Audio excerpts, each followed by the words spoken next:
Hello, welcome back to the Just Ask channel. I just wanted to start off by saying sorry that I've been gone so long. Things have been really crazy. And also that to remind you guys that this is a channel about just asking general questions about life and relationships and stuff. It's not just about Myers-Briggs, but those did get a lot of views and people did say that they liked that. So I wanted to make a follow-up video. As you guys may know, I'm an INFP female. You can't tell from my voice. And my partner is INTJ. We recently got married in December of last year, so I couldn't talk about marriage before, but now I kind of can. This video is going to be about little things, what it's like to be married to an INTJ. You can take this from perspective of a female being married to an INTJ male or an INFP being married to an INTJ. The first thing I've noticed, at least from my observation and my experience, is that they take commitment more seriously. When you're in a relationship with an INTJ and you become part of their family, they seem to take your future a lot more seriously. And it's not to say that you have to be married to the INTJ for them to take that seriously, but for my INTJ personally, it was basically more of an assurance that I wasn't going to go anywhere as easily as if we were just dating. Also, he was averse to marriage before, but he realized that I was a good person. He got to know me and he basically trusted me. Also, it did help that we have some tax benefits from it. That kind of seemed to have pushed him over the edge a little earlier than I expected. That's an INTJ for you. Oh, the logical reasons. We do save a lot of money on taxes. Let's get married. Like, okay. So romantic. But he said he would have done it anyway. It just would have probably taken a little longer. The other thing is at least mine, took over the control of the family affairs. As soon as I become the member of the household, because it's just us, then he seems to, he was already taking over control of stuff, but now it's a lot harder for me to fight him on certain things where I could just be like, no, this is what I'm going to do with my stuff.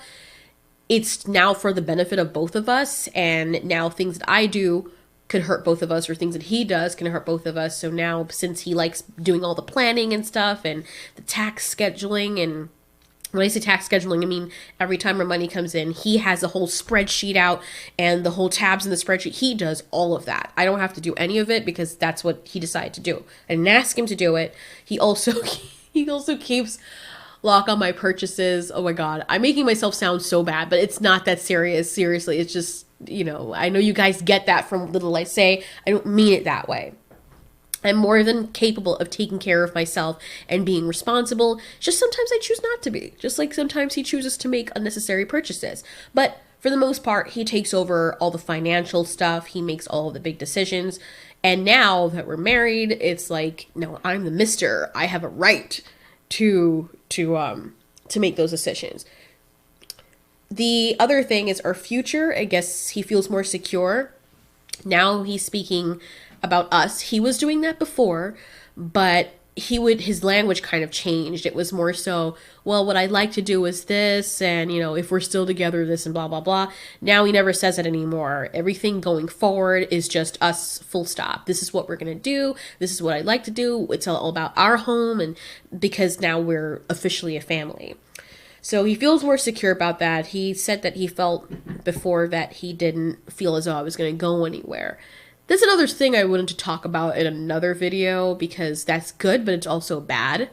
It depends on the person. If you guys don't know what I'm talking about, stay tuned. But the other thing is that we come first. I come first, he comes first. When I say that, and I don't want you guys to get the bad impression, when I say things like, well, he does this for me and he does that for me, I'm talking from the perspective of what I'm seeing of what he does for me. So it may seem as though I'm very selfish, which is the farthest thing from the truth. If you know INFPs in general, we are the farthest thing from selfish when it comes to certain things. We have to train ourselves to be selfish in certain areas because we can actually be unselfish to a fault.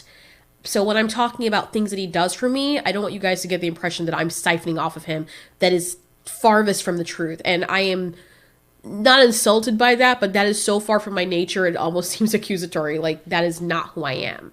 As a matter of fact, it is hard for me to ask people for help, and I'm very independent. I don't like depending on people at all.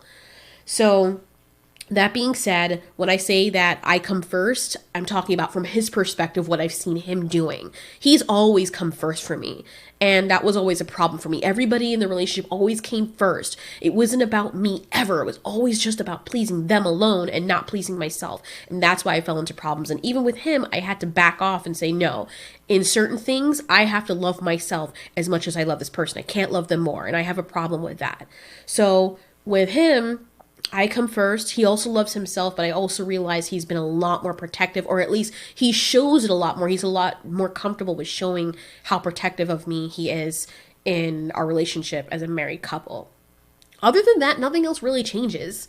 We are still together. We're still friends. We still do things, and I'm still in my same way. We both still have issues we have to work through. And we both understand that for a marriage to be successful, it's basically like dating, but now you're actually family members. It's weird, but you have to put the work in. And where if I see him slipping on something, I say, hey, babe, we need to work on this. This is something that takes work. We can't just put it by the wayside because then it will build. And then in time, this will happen and we'll drift apart. And he'll say the same thing to me. He'll say, look, when you're doing your processing thing, we have to learn to process together. You have to learn to process with me. You can't go off for days and not speak to me while you're processing because that's not how we work through a relationship. So it's on both sides. But other than that, it is very rewarding because we are able to give each other what we both need. He sometimes needs someone to challenge him and tell him, maybe you're not doing this in the right way. There's a different way that you could do this to get you better results. Also, I've noticed it's not just a marriage thing, it's just something in general with a relationship. INTJs are very smart, and I find that they're mentally ambitious, but they spend so much time preparing and not wanting to fail and wanting everything to be perfect that they don't make moves. Like it takes a very long time for them to make moves in their relationship, in their work. I mean, you have to basically push them and they have to make the decision on their own. Whenever I tried to encourage my INTJ to do anything, he would always fight me. Always. He would always come back later and say, okay, I'm going to try this and make it seem like it was his idea. And I'm fine with that because I want the best for him. I want him to be his best version of himself. But a lot of the time when you give him that advice and say, hey, when I was doing this, you lit fire under my ass and told me to do this. And now when I'm trying to do the same with you, you get insulted. And I understand part of it is a male thing. So I just leave it alone because males in general don't like when females, I guess, give them advice. I wasn't talking down to him. I was being gentle. I was trying to be a friend, but I guess it hurts their ego or something. My dad used to be like that as well until he learns and experiences for himself. Then he gets into an issue and he realizes, okay, you were right. Or sometimes he won't even say I'm right. He'll just do it and he'll laugh and say, shut up. I know that's what you wanted. And I'm like, it's not about me. It's about you. That's the whole reason why I didn't want it for me. I wanted it because it was good for you. Just like you've done it for me. So that's something that's always been the situation, whether you're married or not. Is it nice being married to an INTJ? Of course it is. It's, for me personally, from the INFP perspective, it does take a lot of stress off of me because I don't like planning. I don't like routine. And I find that he comes in and does that. He comes in and takes over. And that's a natural thing to him. So it's easier. On the flip side, he doesn't like cleaning. I mean, none of us like cleaning, but it feels good that he has someone to pull in and do the stuff that he doesn't like doing. Like, he'll do dirty work and fix cars and do all that stuff. But when it comes to, like, cleaning up after himself, he doesn't really do it that well. Maybe, like, once every few months he'll do it. But I take over and I do that. I'm the softer side of the relationship. So when he's doing something or when he has a thought and he's getting really upset and he goes from 0 to 60 like, these idiots, blah, blah, blah, blah, I try to calm him down. I say, babe, relax. You're making this get to you too much. And he'll obsess over things, especially if it's someone that does something wrong or someone cuts him off in the middle of the road. He'll obsess over it for hours. And I just got to remind him, you got to let it go. Like, something like that with me, if it comes to strangers, it doesn't bother me. I think that's the opposite side of the INTJ INFP perspective. I don't know if it's just me and him or if most people that fit in this little category that happens with them. But I notice that when it comes to strangers and what they do to me, I don't care. Like, I will think about it and know, like, okay, that's what I'm going to avoid later on.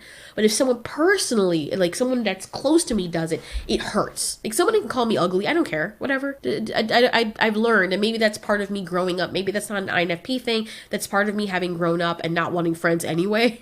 So if someone thinks, oh, you're ugly, and I'm not ugly. I'm very pretty. But people, like, if I turn guys down, they would say the first thing that they can to hurt me. Or people that thought I was weird because, you know, I used to talk to plants and stuff. Leave me alone. I would be like, great, so no one has to talk to me. Leave me alone. But if someone person like that I like and my heart's connected to says something that hurts my feelings, I obsess over it way more than I would a stranger. My INTJ seems to be the complete opposite. I mean, he will, like, if we get in an argument or something, it will bother him and he'll come back. But most of the time, when he obsesses mostly over something, it's something that somebody did, like someone parks in our driveway, and he'll just obsess over it, obsess over it, obsess over it. He got into an accident with his car, he'll obsess over it, obsess over it, obsess over it, where I'm just like, I'll just move on. But when it comes to me, if we talk and we work something out, or I did something to him or he did something to me, he'll talk about it and he'll be like, whatever, we're done. And I'll obsess over it, because I feel a lot more.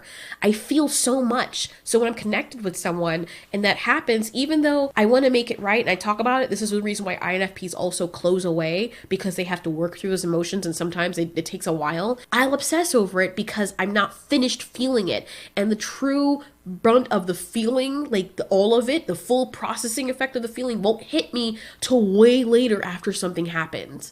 So I feel like that's where we kind of contrast each other, and that's where we can help each other, because he can help me try to let that part go, and I help him try to let go obsessing over what strangers do. So that's all I gotta say for that. I'm not gonna make this video ridiculously long because that's all there really is to it. And I want to continue putting stuff up on this channel. I know some of you who are here know that I have another channel, and I did tell some of you on that other channel that I would be doing something like this, because some of you asked me some stuff and I'm just like, that's not content for this channel. So this is for relationship stuff. It's not just MBTI. I don't want this to become an MBTI channel. I will put MBTI stuff up on here sometimes because I'm speaking from what I am, but I also understand that even though the Myers-Briggs is fun and it's a general thing, it's also not totally accurate. Not every single INTJ is exactly the same. So you can't expect that all of them are going to act directly alike. There's a lot of things that are very similar, like the way that they think and the way they analyze and the way their brains work and how to speak to them. It's completely different. Like, for example, INFPs are very, very imaginative and whimsical and weird. So you could basically, on a happy day, if an INFP is not trying to hide and be invisible, you can see them from a mile away and you just want to be around them, even when they're mad. It's the weirdest thing. So there are things, but in general, people are individualistic when you really look down to it. But anyways, I hope that you guys enjoy this video. And if you have any other suggestions, I will make some other videos based on suggestions you guys have already put in, so don't worry. But if you have any of the other suggestions, just ask.